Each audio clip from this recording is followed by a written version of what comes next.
এটা আসলে আমরা কি খাচ্ছি? এটা কি বিষ নাকি? তো আজকের ভিডিও এই সম্পর্কেই আপনাদেরকে বলবো, আসলে আপেলের নামে আমরা কি খাচ্ছি আর বাচ্চাদেরই কি খাওয়াচ্ছি। এটা মানে যতটা সম্ভব বাচ্চাদেরকে আপেল না দেওয়াটাই ভালো এখন, মানে এতে এত পরিমাণ প্রিজারভেটিভ দেওয়া যে এই ফলটা নষ্ট তো হয়ই না, বরঞ্চ এটা খেতেও তিতা লাগে। তো এটা যতটা সম্ভব বাচ্চাদেরকে না দেওয়াই ভালো। তাহলে পার্থিব, তুমি কি এটা চেনো বাবা? এটা কি? এটা কিন্তু এক প্রকারের বিষ।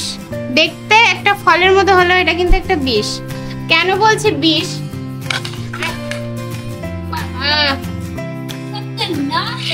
না, সত্যি হয় নাই।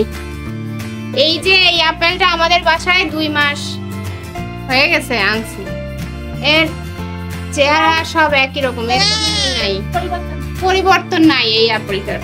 এবং খেতেও খুবই মানে কি বলবো, তিতা তিতা। না না না না না বাবান, হয় না। এইবার এইটা তো আমাদের বাচ্চাদের জন্য আনা। তো বাচ্চারা যখন খায় তখন বলে যে মা এটা তিতা লাগে কেন? এটা আসলে তিতা লাগার কারণটা কি? আপনারা কেউ জেনে থাকলে এক্সাক্ট কারণটা আমাকে জানাবেন, আপেল তিতা লাগার কারণটা কি।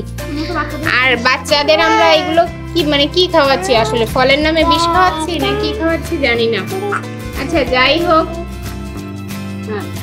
তো কথা হচ্ছে এই আরো 2টা আপেল ছিল এর সাথে। আমরা কি করছি, আপেলটা যখন নষ্ট হয় না তখন আমরা গাছের গোড়ায় ফেলে রাখছি, মানে আমাদের বেলকনির গাছের গোড়ায় দিয়ে রাখছি।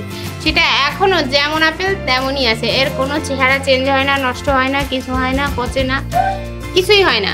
তো সেখানে দেখে আসি আমার কথা ঠিক আছে কিনা। এটাও নিয়ে যাও সাথে করে, কারণ 3টা আপেল তো হবে। বাবা, তো আমরা এখন যাচ্ছি আমাদের বেলকনিতে। যে আপেলটা আনছিলাম আমরা প্রায় 2-3 মাস আগে বাজার থেকে, তো আমরা দেখবো আসলে কথাগুলো সত্যি না মিথ্যা। বাইরে চলছে বৃষ্টি।